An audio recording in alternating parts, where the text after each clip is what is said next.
말씀하겠습니다. 사람이 마음으로 자기 길을 계획할지라도 사람이 마음으로 자기의 길을 계획할지라도 그의 걸음을 인도하시는 이는 여호와시니라. 그의 걸음을 인도하시는 이는 여호와시니라. 잠언 16장 9절 말씀. 잠언 16장 9절 말씀. 우리 기도하겠습니다. 하늘에 계신 우리 아버지, 하늘에 계신 우리 아버지, 제가 저의 짧은 지식으로, 제가 저의 짧은 지식으로, 저의 적은 경험으로, 저의 적은 경험으로, 저의 좁은 안목으로 앞길을 계획할지라도 저의 좁은 안목으로 앞길을 계획할지라도 저의 발걸음을 인도하시는 이는 저의 발걸음을 인도하시는 이는 여호와 하나님 한 분이심을 인정합니다. 여호와 하나님 한 분이심을 인정합니다. 저를 인도하여 주옵소서. 저를 인도하여 주옵소서. 예수님의 이름으로 기도합니다. 예수님의 이름으로 기도합니다. 아멘. 아멘. 감사합니다. 하나님이 여러분의 기도대로 응답하실 줄 믿습니다.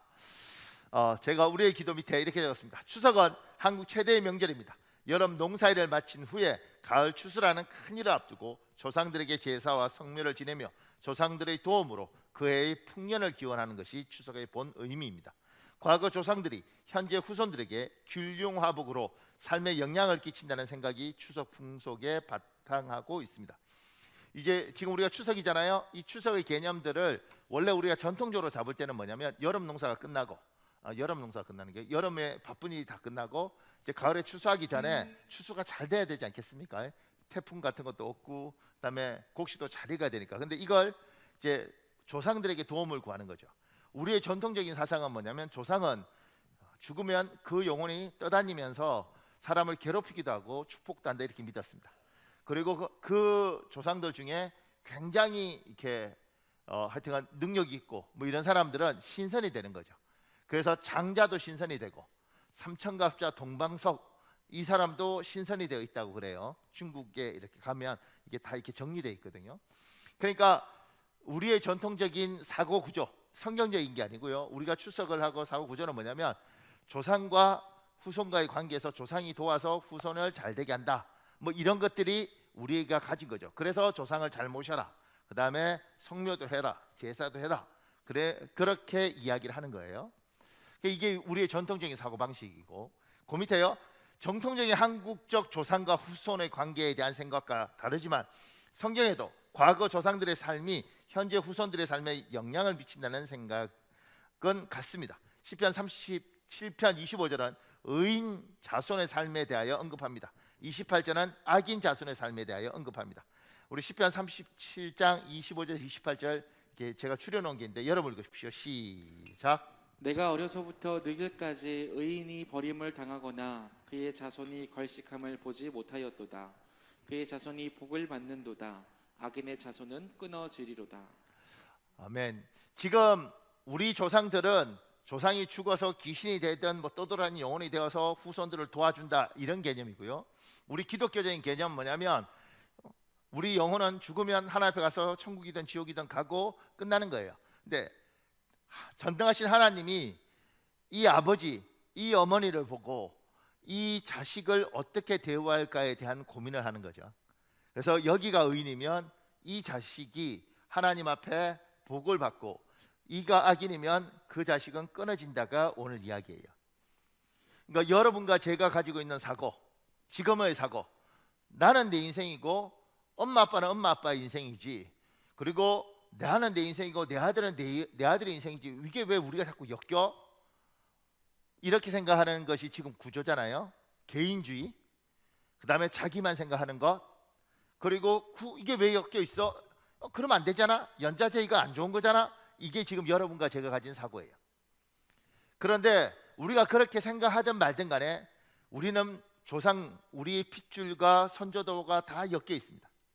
병원에 가서 몸이 아프면 묻죠. 어디 폐 쪽이 안 좋은데 혹시 가족들 중에 폐가 안 좋은 분이 있었습니까? 어머니 아니면 할아버지, 할머니 이렇게 간이 안 좋은 분 계셨습니까? 가족을 찾습니다. 내가 원든 원치 않든 내가 주장할 수 있죠. 내 인생은 될 거야 이렇게 주장할 수 있지만 그렇게 주장하든 말든 부모로부터 몸을 받았어요. 부모의 약한 걸 내가 약하게 태어나는 경우가 80에서 90% 되고, 부모의 좋은 것을 내가 받아 가지고 오는 게 80에서 90%가 돼요. 그래서 내 부모가 머리가 좋으면 대부분 내 자식은 머리가 좋을 가능성이 80% 90%가 되는 거죠. 그리고 내 부모가 키가 크고 운동을 잘하면 내 자식들이 키가 크고 운동을 잘할 가능성이 80% 90% 되는 거죠. 100%가 아니고. 이게 여러분과 제가 살아가는 세상에서 우리가 부정하든 뭐 나는 내 인생을 살 거야 그러든 말든 간에 연결이 돼 있는 겁니다. 육체적으로 연결돼 있고 정신적으로 연결돼 있고. 제가 가장 가슴 아픈 건 뭐냐면 너는 누구 닮아서 이렇게 공부를 못하니? 둘 중 하나 닮았겠지. 그런 거 하면 안 되는 거예요. 야, 너는 왜 이렇게 달리기를 못하니? 아빠가 옛날에 말이야 그러든 말든 그 유전자 있는 거예요. 할아버지 걸 받았든 할머니 걸 받았든 뭘 엄마 걸 받았든 그렇게 받은 거예요. 성품도 그렇게 영향을 받지 않습니까? 이거는 우리가 부정하더라도 연결되어 있는 겁니다. 육체든 정신이든 뭐 신체든. 근데 영적인 것도, 우리 기독교는 영적인 것도 그렇게 돼 있다는 거죠. 부모의 영적인 것과 자식의 영적인 것이 연관이 되어 있어서 이 부모와 하나님과의 관계에서 이 자식이 악인이면 끊어질 것이고 의인이면 하나님이 걸식하지 않고 하나님께서 그에게 복을 주신다고 이야기하는 겁니다. 내가 뭐라고 주장하든지 간에 성경은 이렇게 이야기하는 겁니다. 그래서 제가 이제 우리 목사님들, 우리 교회도 부목사님들이 오시거나 이렇게 할 때 면접 보고 이러잖아요. 그때 물어보는 건 뭐냐면 이 목사님 참 똑똑하네. 이게 중요한 게 아니라 다 대학원 나왔는데요. 그러니까 똑똑하지 않겠습니까? 그럼 물어보는 거예요. 혹시 부모님들이 신앙이 어떤지, 집안은 언제부터 믿었는지 뭐 이런 걸 물어봐요. 영적인 배경을 물어보는 겁니다. 이 집안은 기도로 이 목사님을 돕는 사람이 있는가? 이 부모가 하나님 앞에서 참으로 신실했고 하나님께서 이 자녀들에게 복을 주고 싶다는 마음이 있는가? 그래서 제가 이제 우리 후배 목사들이 목회자로서 쓸 때 결혼할 때 젊잖아요. 그럼 젊으면 예쁘고 키 크고 똑똑하고 뭐 이렇게 어똑하고 이런 자매를 원하죠. 남자 목사님들은. 제가 그러죠. 그게 중요한 게 아니라 목사면 집안의 영적인 배경을 보고 그 영적인 게 하나님 앞에 충성하고 하나님을 사랑하고 그랬는지 그걸 봐라. 그리고 결혼을 해야 된다. 그러지 않고 영적인 배경이 아무것도 없는 사람, 그래도 하나님 사랑할 수 있지만 그 사람하고 결혼했을 때는 굉장히 어려운 걸 겪는다. 심지어 어떤 목사님들이 목사님 그런 게 어디 있어요? 뭐 이렇게 하나님 앞에서 우리가 열심히 기도하면 되죠. 겪어보면 알아. 그리고 제가 이렇게 설명하다가 나중에 그러죠. 그럼 결혼해 그냥 하고 살아봐. 우리 그러잖아요. 믿지 않는 남편하고 믿지 않는 남자하고 결혼하거나 믿지 않는 여자하고 결혼할 때 어른들이 그러잖아요. 야, 웬만하면 그렇게 하지 마. 그거 굉장히 어렵다 그거. 그렇게 이야기해도 안 듣잖아요. 그리고 결혼해서 살면서 나중에 이야기하죠. 참 똑똑하고 참 괜찮고 참 집안도 괜찮은 사람인데 참 쉽지 않습니다. 말로 표현하기 좀 어려운 게 있습니다. 영적인 게 그렇죠. 그러니까 영적인 것들이 있다는 거예요. 부모에 의해서 자식의 길흉화복에 대한 영향이 있다는 거예요.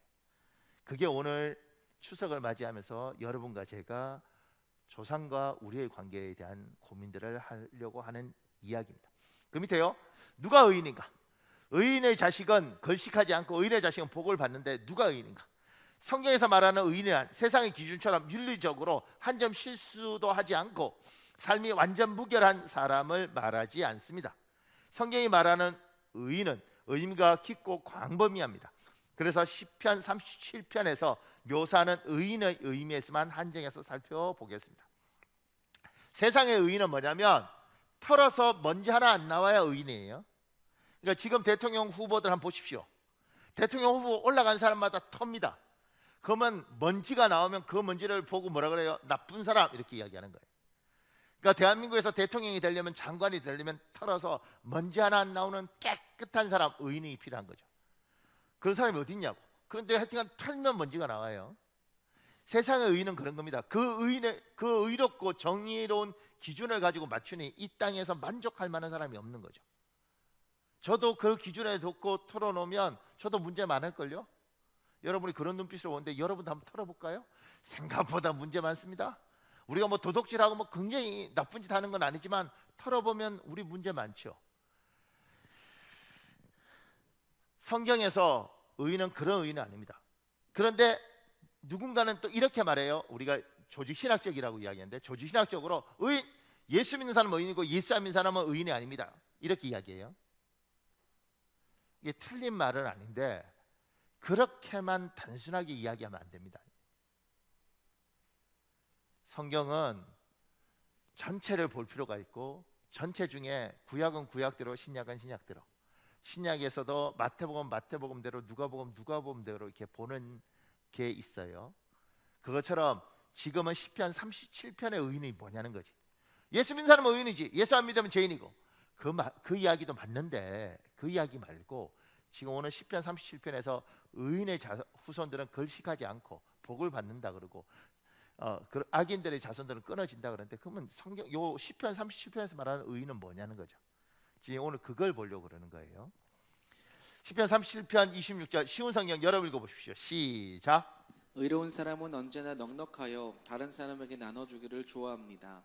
그래서 그들의 자손들이 복을 받습니다. 우리말 성경도 있습니다. 여러분 읽으십시오. 시작. 그들이 항상 흔쾌히 베풀어 주어 꾸어주니 그 자손이 복을 받습니다.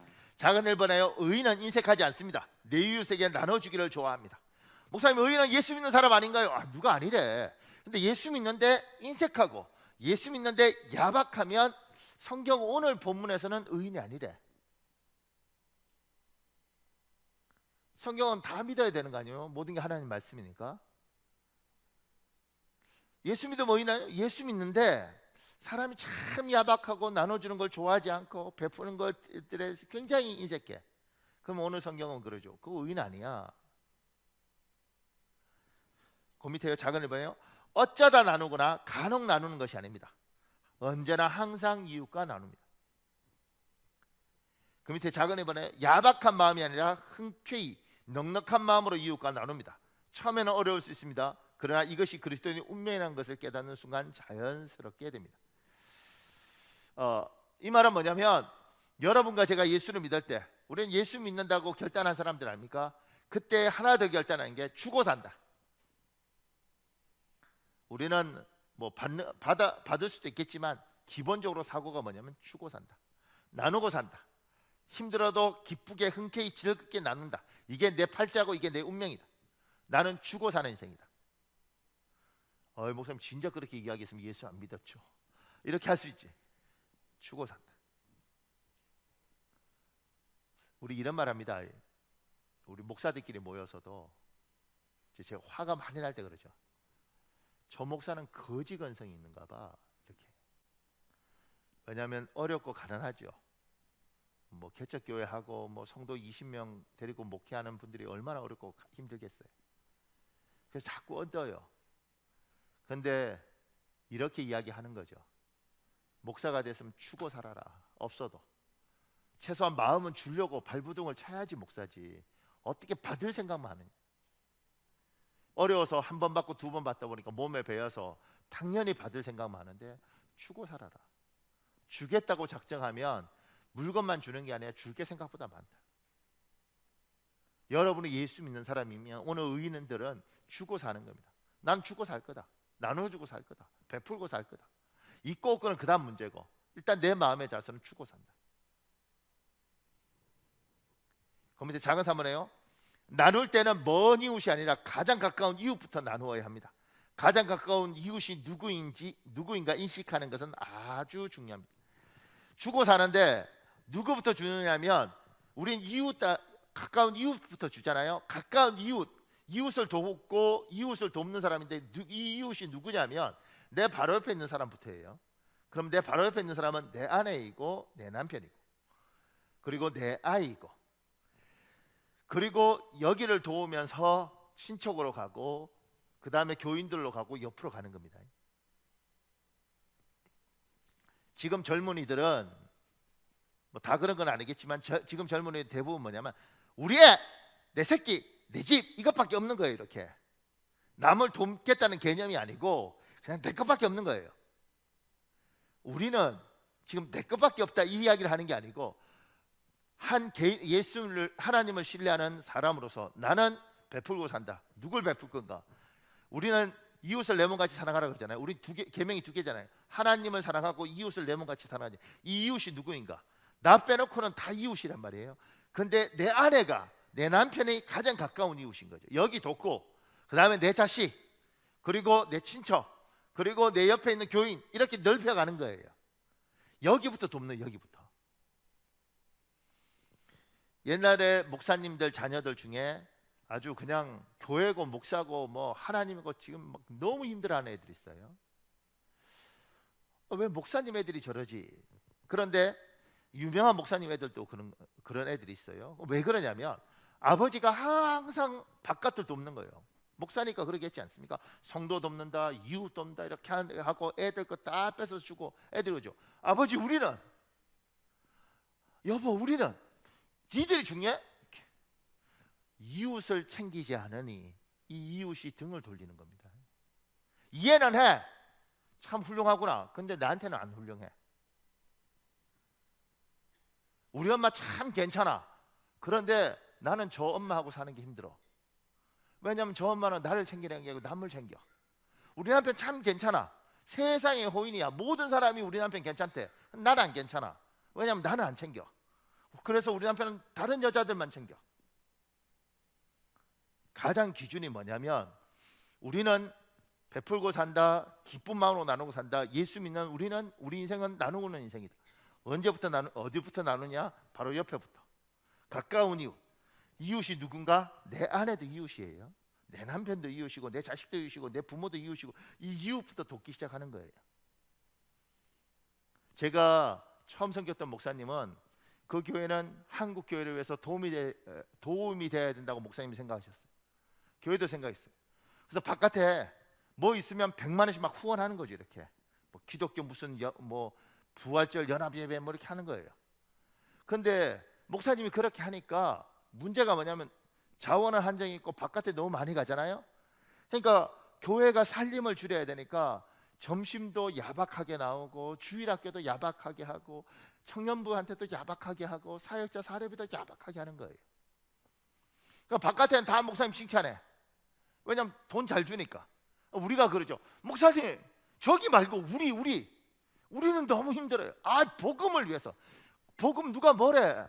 당신 옆에 있는 우리부터. 그래서 우리가 주일날 점심 잘 먹는 거예요. 난 맺힌 게 많아서. 우리 교인한테도 야박하면서 무슨 우리만 잘 살면 안 되지. 우리가 우선이고 그 다음에 옆으로 가는 거 이렇게. 궁극적으로는 베풀고 산다. 누구부터? 내 옆에부터. 근데 옛날 목사님들이 왜 그런지 아세요? 옛날 우리 어른들 유교 사회에서는 뭐냐면 가족은 막 해도 돼. 그리고 친구 뭐 여기를 다 잘해야 돼. 그래서 항상 집안은 희생당하고 바깥에 잘했던 거예요. 이게 그대로 교회에 왔어. 성경은 그렇게 이야기하지 않거든요. 그런데 그렇게 와서 가족은 희생시키고 바깥에 잘해요. 그래서 남들이 다 좋대. 근데 가족은 너무 힘들어.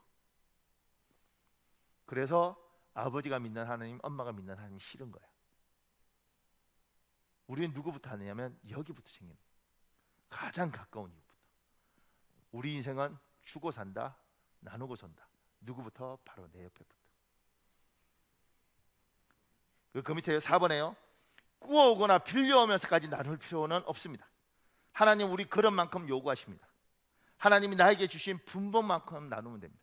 제가 이렇게 주라 그러니까 자꾸 뭐 빌려서 줘요, 뭐 구워서 줘요, 뭐 이런 이야기 하는데 그러지 않고요. 여러분의 분봉만큼만 하나님이 주신 것에서 그냥 나누시면 됩니다. 내 복 요금은 요만큼만 나누면 됩니다.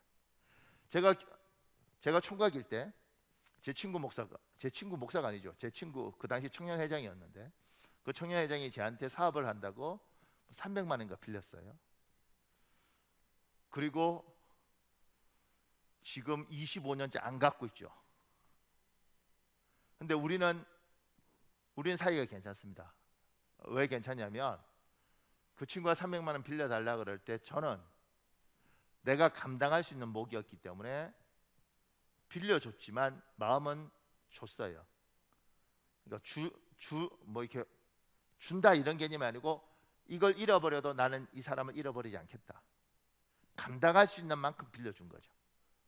그래서 가져갔어요. 그리고 지금도 난 그 친구 미워하잖아요.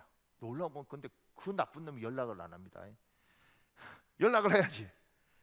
근데 사람을 잃어버리지 않을 건 뭐냐면 내가 감당할 수 있는 분보. 내가 100만 원을 감당할 수 있으면 100만 원어치만 하면 되는 겁니다.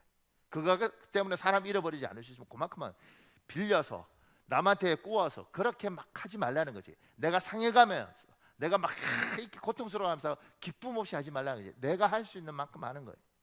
왜냐하면 이게 우리 분복이고 우리 분복만큼 하는 거예요. 무리하면 기쁘지 않아요. 여러분과 저는 지금 오늘 성경에서 의인은 나눠주고 베푸는 사람인데, 나눠주고 베풀 때는 내가 감당할 수 있을 만큼 내 가장 가까운 이웃부터 시작해서 일을 하는 겁니다. 그리고 그렇게 사는 것들에 대해서 하나님께서 우리에게 뭐라고 하지 않습니다. 그래서 어떤 분들 보면 무리해요. 부대껴요. 그게 착한 일이라고 해요. 근데 더 웃긴 건 자기 옆에 사람들이 등을 돌려요. 자기 가까이 있는 이웃들이 등을 돌려요. 바깥에서 칭찬받아요. 지혜롭지 못합니다. 하나님 그렇게 살라고 한 적이 없습니다. 조금 더요. 시편 37편 27절에 있습니다. 여러분 읽읍시죠. 시작. 악에서 떠나 선을 행하라. 그리하면 영원히 살리니. 자, 그래 보나요? 의인은 악에서 떠나 선을 행하는 사람입니다. 의인은 악에서 떠나 선을 행하는 사람입니다. 자, 그래 보나요? 지금 시대는 선악을 분별하기 참 어려운 시대입니다. 사회가 단순하지 않고 복합적입니다. 문제 발생 원인이 단면적이지 않고 대부분 다면적입니다. 지금은요, 선악 분별하기 어렵습니다. 뭐가 선인지 뭐가 악인지 잘 모르겠어요. 지금 대통령 선거도 보세요. 누가 좋은 사람인지 누가 나쁜 사람인지 잘 모르겠어요. 왜냐하면 너무 많은 정보가 있어요. 어떤 목사님이 저한테 전화해서 그런 거예요. 목사님, 이번에 누가 대통령이 돼야 됩니까? 누가 괜찮은 사람이라고 목사님 생각하십니까? 제가 이렇게 말을 했어요. 모르겠어. 목사님 모르시면 어떡합니까? 아니, 너무 말이 많아. 그러니까 분별하기가 어려워. 지금 사회는 선악을 분별하기가 굉장히 어려운 사회입니다. 근데 지금 오늘 성경은 악에서 떠나고 선을 행하라 그러잖아요. 그게 의인이라고. 분별하기 어려운데 그럼 어떻게 악에서 떠나고 선을 행하는가? 자, 그 밑에 2번에요. 성경에 말하는 선을 풀어서 쓴다면 창세기 1장 31절 하나님 보시기 심히 좋았더라입니다. 악을 풀어서 쓴다면 하나님 보시기 심히 나빴더라입니다. 그러니까 우리는 악을 떠나고 선을 행하는 사람입니다. 하나님 보시기 심히 좋은 일을 하고 하나님 보시기 심히 나쁜 일을 안 하는 사람이에요. 그럼 목사님, 심히 좋은 일이 뭘까요? 이렇게 질문할 수 있잖아요. 조금 더 그 밑에요. 하나님 보시기 심히 좋았더라는 내가 어떤 행동을 할 때 나의 행동 동기가 나를 살리고 이웃을 살리고 하나님께 영광이 되는 것입니다. 하나님 보시기 심히 나빴더라는 내가 어떤 행동을 할 때 나의 행동 동기가 나를 망치고 이웃을 망치고 하나님께 누가 되는 것입니다. 요거 설명을 해볼게요. 의인들은 악을 떠나고 선을 행하는데, 그러면 이 선을 행한다는 게 하나님 보시기 좋은 것이고 하나님 보시기 좋은 건 나도 살고 너도 살고 다 살자는 거지. 그리고 하나님께 영광이 되자는 거지. 이번 명절에 이제 가족끼리 이렇게 모이지 않겠어요? 코로나든 뭐든 간에 모였습니다. 모여 있다 보면 참 희한해요. 핏줄을 나눈 친척끼리 모여도 뭐가 이렇게 확 끌어오는 게 있죠. 그럼 어떤 분이 이렇게 하죠. 명절에 밥 먹고 이러다가 갑자기 야, 빨리 가방 사. 어머니, 내가 다시 오나 보십시오. 내가 다시 오면 내가 성을 갑니다. 그리고 올라가는 집도 있어요. 그런 집 보셨는지 모르지만 그런 집이 있습니다. 형님, 이번 명절에 형님 얼굴 보는 마지막입니다. 하여튼간 내 형 볼 때마다 내가 미친다고 이러고 그냥 오는 경우도 있죠. 악을 떠나고 선을 행하라고 했잖아요. 그건 나도 망가지고 저쪽도 망가지고 이웃도 망가지고 그 다음에 하나님 또 누가 되죠? 야, 저 성질 봐봐. 저거 교회 안수집사야? 야, 참 안수집사들 수준 봐봐. 저 성질을 못 찾네. 성질을. 예수 믿으면 뭐야? 저 성질 더 배린 것 같아. 이렇게 확 끌어올라. 근데 막 미칠 것 같은데 어쨌든 여보, 이번 명절 좀 잘 지냈으면 좋겠어. 막 이렇게. 그래서 그 순간을 쫙 위기를 넘겨요. 그래서 어떻게 잘 마무리 졌어. 그 끝나고 나니까 스스로 생각해도 참 나도 괜찮고 이 형들 친척들하고 부딪히지 않았으니까 서로 괜찮고 나중에 여기도 야 저거 옛날 같으면 저거 얻고 뒤집었을 텐데 저거 그래도 교회 다니더니만 사람 많이 됐네. 그렇게 하면 하나님께 영광이 되는 거예요. 선악의 분별 막연하지 않습니까? 하나님 보시기에 심히 좋았더라. 이게 뭘까? 근데 우리의 어떤 결정과 어떤 행동을 할 때 내가 지금 이 행동하면 여기 난리 나는 거야. 다 상하는 거야. 그 다 상하도록 누군가는 부추겨요. 누군가는 바람을 넣는다고 막 사람 미치게 만든다고. 정말 이 사람이 내가 이거 얻기를 바라나 이럴 정도로 막 그렇게 만든다고. 그 가운데 악을 떠나고 선을 선택하니까 이 가운데 내가 이렇게 반응하면 모두가 아파.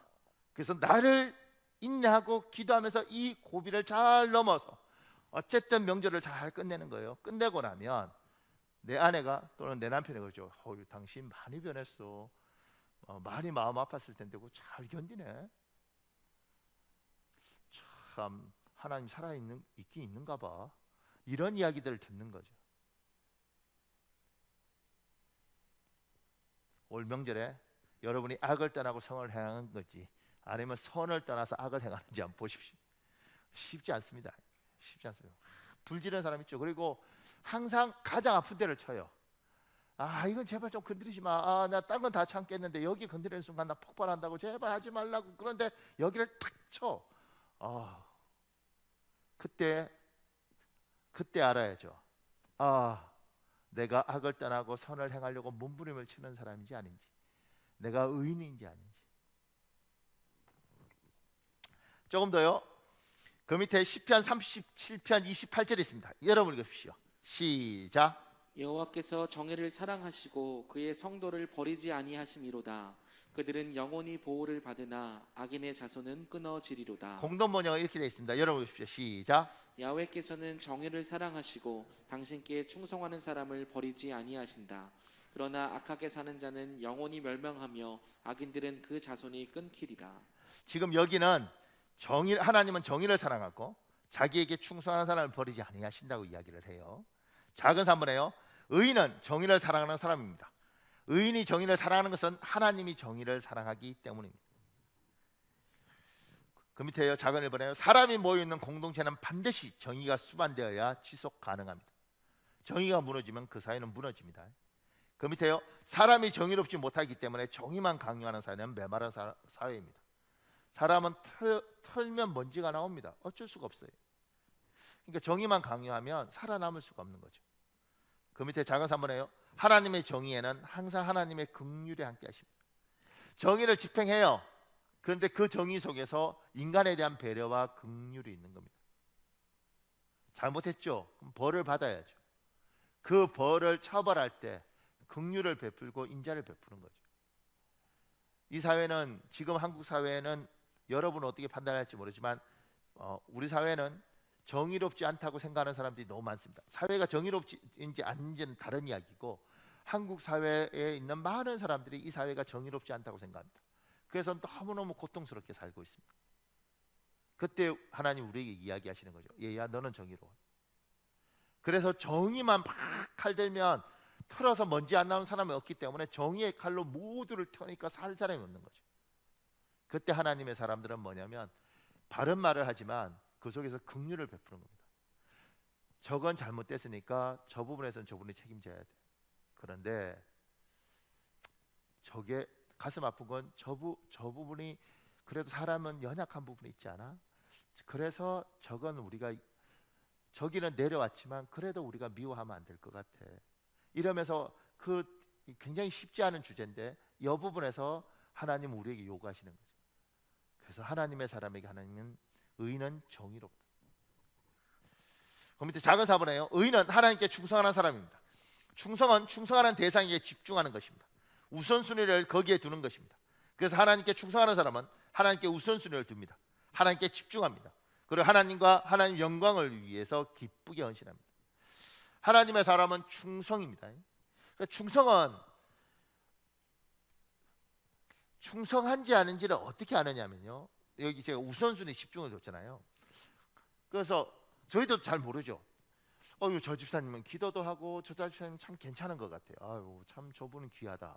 근데 놀라운 게 뭐냐면 결정적인 순간에 어떤 선택을 하고 그리고 어떤 결정을 하는데 왜 저런 결정을 하지? 저렇게 결정하는 건 신앙적인 결정이 아니고 하나님께 집중하거나 하나님께 무게중심을 두거나 하나님 우선순위에 둔 게 아니에요. 그때 뭘 알아요? 이 사람이 하나님께 충성한 사람이 아니구나. 결국은 경제적인 이득, 결국은 자기 명예, 그걸 위해서 막 기도하고 하나님 이야기하고 뭐 이랬는데 모르죠. 그래서 우리 저 사람 귀한 사람인가 보다. 근데 결정적인 선택의 순간이 딱 와서 보면 결론은 뭐냐면 내 돈, 결국은 내 명예, 하나님의 영광, 하나님 교회 이게 아니에요. 그때 아는 거죠. 하나님이 얘는 나에게 우선순위를 두고 있는 게 아니구나. 얘는 충신해야 되구나. 근데 어떤 사람은 예배도 잘 안 나와. 저게 믿음이 있나 믿음이 없나 헷갈릴 때도 많아. 근데 결정적인 순간이 어떤 순간에 딱 와서 뭐 이 사람 같으면 뭐 이러겠지. 그런데 우선순위를 하나님께 딱 두고 하나님 자리에 딱 서 있는 거예요. 이 사람 뭐지? 그때 아는 겁니다. 이 사람이 충신이구나. 그래서 하나님은 우리에게 때마다 어느 날 여러분과 제가 우리가 괜찮은 사람이라고 생각하고 살지만 어느 날 하나님 우리에게 시험거리를 던져주시죠. 정말 테스트를 하시는 겁니다. 그때 딱 보면 알아요. 하나님께서 너 믿음 없구나. 야, 네가 날 사랑하는 건 맞지만 네가 충신은 아니구나. 충성은 아니구나. 너의 우선순위는 내가 아니구나. 너는 나에게 집중하는 게 아니구나. 이거 알게 되는 거예요. 하나님은 항상 이걸 해보십니다. 그리고 제가 지금까지 배운 건 하나님은 이렇게 시험에서 시험 잘 치면 상 주잖아요. 그것처럼 통과하면 하나님이 좋은 걸 주십니다. 왜냐하면 받을 만한 그릇이 된 거예요. 평소 때는 몰라요. 우리도 속아요. 저도 똑같죠. 제가 하나님께 충실인 줄 알아요.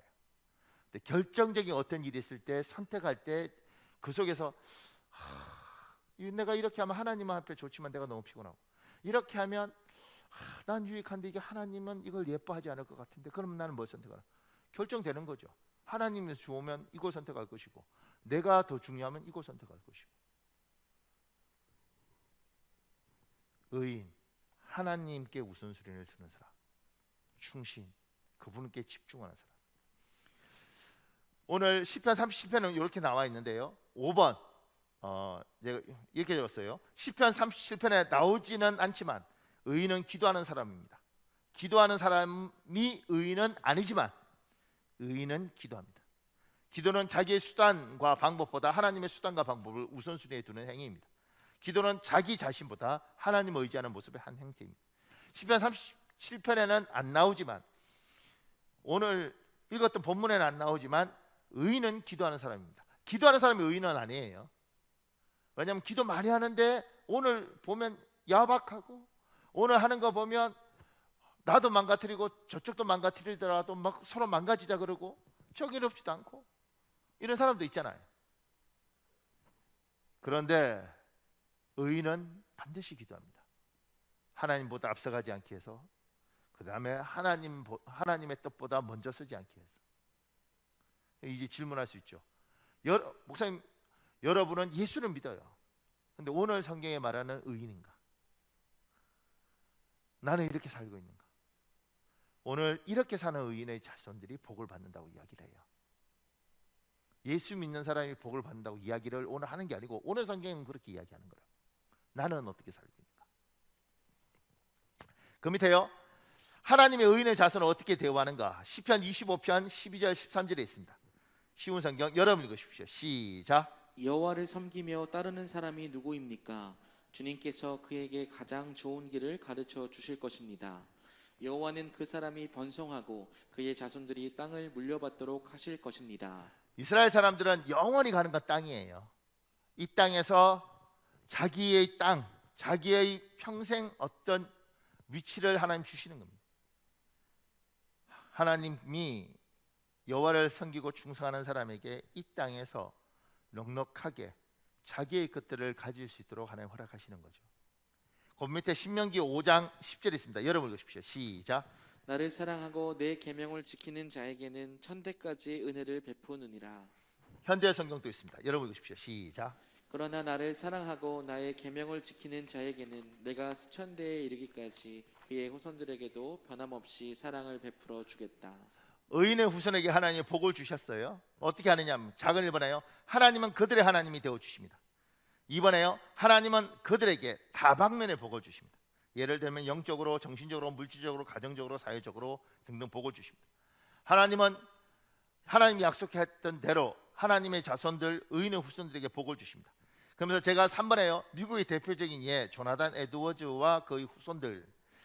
제가 요거를 가져온 건 이건 대표적인 사례 중에 하나예요. 지금 이거는 델라웨이 주립대학이라는 미국 주립대학교 유아교육과 교수예요. 한국 사람인데, 근데 이 사람이 쓴 이 글은 아버지의 역할이 중요하다는 글이에요. 그 가운데 조나단 에드워즈라는 사람의 이야기를 끌어왔어요.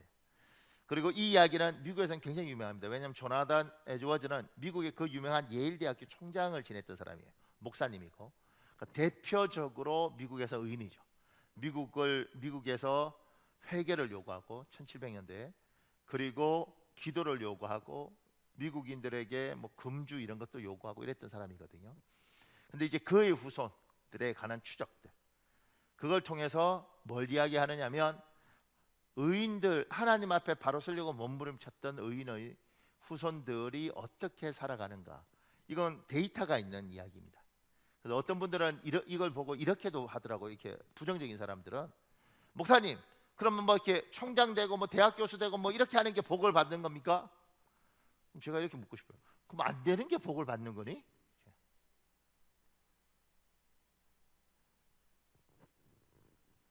뭐 이 이야기가 진짜 이야기 맞아요? 뻥치는 거 아니에요? 그래서 제가 델라웨이 주립대학교 이 자료는 많아요. 그런데 이 사람 걸 가져온 거죠. 그 주립대학교 유아교육과 교수가 자기 강의 시간에 늘 하는 이야기다. 나한테 따지지 말고 이 사람한테 전화해서 욕을 해라. 여러분이 꼭 읽어볼 거라고 믿고 넘어가야 됩니다. 시간이 부족하기 때문에. 그 다음에 4번에는요 한국의 대표적인 예가 있습니다. 산정형 교회의 유계준 장로라는 사람이 있습니다. 그와 그의 후손들. 이분은 예수님을 믿고 그 다음에 산정형 교회 순교자 주기철 목사가 있던 그 교회에서 장로가 되었습니다. 그리고 주기철 목사가 감옥에 있는 5년 4개월 동안 옥바라지를 했습니다. 그리고 북한에 있었으니까 공산당에서 1950년도에 순교합니다. 그러면서 사모님하고 아이들 8명이 남하하죠. 그 옛날 그 당시에 6.25 때 남하해서 있던 38 따라지 뭐 이런 거지 않습니까? 그들의 인생이 어땠을까? 근데 지금 김영준 씨가 쓴 걸 제일 마지막에는 이렇게 돼 있어요. 어떤 분의 통계에 의하면 하나님이 그 자녀들을 친히 인도하셨음을 알 수 있습니다. 1970년 통계를 기준으로 유계준 장로님 가정에 박사가 153명, 장로가 30명 배출되었다고 합니다. 이게 1970년대 자료거든요. 근데 그 밑에 글은 제가 왜 가져왔냐면 2019년도에 한국기독신문에서 여러 가지 추적을 하면서 이분에 대한 이야기를 했어요. 그 팔남매가 어떻게 된 건지 여러분 한번 나중에 읽어보십시오. 그러니까 또 뭐 어떤 분들이 목사님 그렇게 이렇게 의사가 되고 약사가 되고 뭐 이러면 뭐 다 복을 받는 겁니까? 이렇게 뭐 안 되는 게 복을 받는 겁니까? 이렇게 다 묻고 싶어. 네, 어쩔 수 없어요. 이 땅에서는 눈에 보이는 복, 자손들이 다 잘 됐다 이런 것들이 아니죠. 이쪽 글에도 있어요. 그런데 하나님이 그 자손들에게 복을 주더라. 긍휼을 베풀더라. 의인으로 살면 의인의 후손에게 하셨던 이 약속의 말씀을 하나님이 지키시더라. 그러니 이렇게 말을 하는 거죠. 여러분 의인으로 사십시오. 목사님 예수 믿으면 의인이라는데요. 그 말도 맞고 오늘 성경처럼 나눠주고 베풀고 선을 쫓고 악을 버리고 하나님의 사람으로 사십시오. 제대로의 의인으로 사십시오. 그 밑에 조금 더요. 우리 가정은 예수님 믿는 가정인데도 하나님이 아직 우리 가정에 다방면의 복을 주시지 않으셨습니다. 그리고 아직 우리 가정의 하나님이 되어 주시지도 않았습니다. 조나단 에드워즈와 그의 후손들처럼 삼정교회 유계준 장로와 그의 후손들처럼 우리 가정은 아직 축복받지 못했습니다. 어떻게 된 일입니까? 어떤 분 묻죠. 목사님, 저들은 복 받았는데 나도 예수 믿고 나도 열심히 예수 믿고 붙들고 살았는데 왜 우리 집은 아직도 힘듭니까? 우리 어머니, 우리 아버지 목사님이었는데 왜 힘듭니까? 그 밑에요. 작은 일본에 이렇게 적었습니다. 교회를 다니는 가정, 예수님을 믿는 가정은 맞는데 정말 의인의 자손입니까? 우리 조상은 정말 시편 37편에 나오는 의인처럼 사셨습니까? 예수 믿었어요. 근데 참 야박한 거죠. 인색하고 나눠주지 않고, 심지어 내 이웃이라고 말하는 내 아내, 내 남편, 내 아이들 이렇게 시작한 게 아니고 참 가족한테는 매몰차게 하면서 바깥에는 정말 좋은 소리 들은, 그렇게 살 때 오늘 의인의 자손이 복이 있다 그럴 때 예수 믿는다고 복이 아니고, 예수 믿는 건 중요하죠. 그런데 오늘 시편 37편에 말하는 의인을 생각해 보라는 거지. 악을 떠나고 선을 행하려고 몸부림쳐서 나도 살고 너도 살고 다 살자, 하나님 보시기에 힘이 좋은 걸 위해서 내가 오늘은 어떻게든 인내하고 버틴다, 그렇게 살아왔느냐는 거지. 그게 의인이라는 거지. 어쨌든 정의롭게 하려고 몸부림을 치고 어떻게든 하나님 보시기에 바르게 살려고 몸부림을 치고 우선순위를 그분께 두고 그분께 충성하고 그렇게 그분께 집중하고 그렇게 사는 의인이었느냐, 이 질문을 하는 겁니다. 이게 정죄하는 게 아니라 여러분 왜 그렇게 못 살아 이게 아니라, 우리가 예수 믿으면 복 받는다고 이야기하는데 그 예수 믿는 것을 그냥 아주 단순하게 나 예수 믿어, 그러니까 나는 야박하고 인색해도 괜찮고 나는 악해도 괜찮고 난 다 엎어버려도 괜찮고 나는 내 남편한테 내 아내한테 난 막해도 괜찮아, 이러지 않다는 거지. 의인은 그렇게 살지 않는다는 거예요. 그 밑에 작은 애 보나요? 하나님이 우리 가정의 하나님이 되셨습니까? 우리 가정이 정말 하나님을 섬깁니까? 이 말은 무슨 말, 왜 이렇게 적었느냐면 우리가 의롭게 살아도 우리의 자녀들이 인격이 있지 않습니까?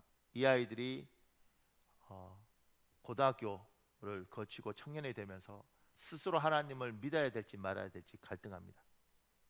심지어 순교자의 집안의 아이들도 갈등합니다.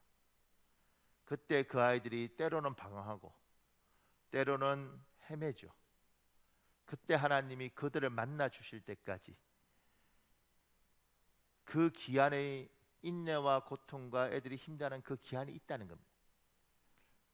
그런데 반드시 의인의 자손들은 하나님께서, 우리가 하나님의 사람으로 살 때 하나님이 그를 반드시 만나 줄 텐데, 그가 적정선의 고민이 되었을 때 하나님이 만나 줄 텐데, 그때까지는 이 아이가 고민하고 갈등하고 힘들 수 있다는 거예요. 하나님 만나 주십시오. 반드시 만나 주실 줄 믿습니다. 그리고 하나님이 만나서 저희 아이 손잡아 주십시오. 근데 그 아이들이 갈등하고 고민도 성숙의 시간이라고요. 그때까지 기다리는 거죠. 마지막 3번에요. 하나님이 다방면에 영적으로, 정신적으로, 물질적으로, 가정적으로, 사회적으로 모든 것에 복을 주시진 않지만 하나씩 축복을 이루어 가시는 것을 혹시 보고 있지는 않으십니까? 어떤 분은 이렇게 말해요. 목사님, 이렇게 하나님 앞에 충성하면 하나님 왜 이걸 안 주십니까? 근데 저는 제가 신앙생활하면 때로는 10년, 때로는 20년 봐왔던 사람들이 있단 말이에요. 그러면 그들에게 이렇게 이야기하죠. 집사님 막 지금 힘들다고 이야기하는데 10년 전에 집사님의 인생을 보십시오. 그때 얼마나 힘들었는데. 5년 전을 보십시오. 3년 전을 보십시오. 집사님은 그냥 하루하루 정신없이 살아서 모르겠지만 하나님이 정말 많은 걸 채워오지 왔지 않습니까? 영적인 부분에서, 가정적인 부분. 결국 하나님이 앞으로 10년 동안 이렇게 하나님의 사람으로 살려고 몸부림치면 결국 채워갈 겁니다. 힘들어도 지금은 힘들지만 10년 전에 당신의 모습을 보십시오. 20년 전에 당신의 상황을 보십시오. 지금 얼마나 복을 주셨는데. 그러면 힘이 들어도 이렇게 앞으로 5년을 가고 10년을 가면 하나님 또 놀라운 일을 하지 않겠느냐. 그러니까 중심을 지키고 흔들리지 말고 가라. 근데 때로는 속상한 거예요. 왜냐면 내가 20년 동안 죽도록 하나님께 충성하고 헌금하고 열심히 살아왔는데 제가 보니까 쟤는 너무 잘 되는데 나는 뭐야? 하나님 이게 뭐예요? 근데 그 순간 혼자 생각하면 안 되거든요. 누군가가 옆에서 꾸준히 봐왔던 사람이 이야기를 하는 겁니다. 집사님 진짜 좋아진 거예요. 내가 뭘 좋아졌다 그러세요? 집사님 10년 전에 집사님 상황을 보세요. 집사님 20년 전에 집사님 상황을 보세요. 그렇게 울면서 기도하고 왔는데 하나님이 얼마나 많은 걸 주셨어요. 얼마나 많은 것들을 가정적으로 영적으로 채워가시고 결국 이것도 주실 거예요. 그러니 마지막까지 인내하십시오. 사랑하는 여러분, 우리 한 6, 7분 기도할까요? 이전에 주여 한번 간절히 부르시고요. 오늘 말씀 중에 하나님 여러분에게 어떤 말씀을 주십니까? 때로는 누군가에게 얘야 네가 날 믿는 거 안다. 오늘 말씀처럼 의롭게 살아라. 의인이 되어라. 네가 정말 너의 자녀를 사랑한다면 의로운 사람이 되어라. 아버지 하나님, 오늘 기도하는 우리 모두를 기억하여 주시고 기도할 때 만나 주시고 응답하여 주시옵소서. 주여 한번 간절히 부르시고 기도하겠습니다. 주여 아버지 도와주시옵소서. 아버지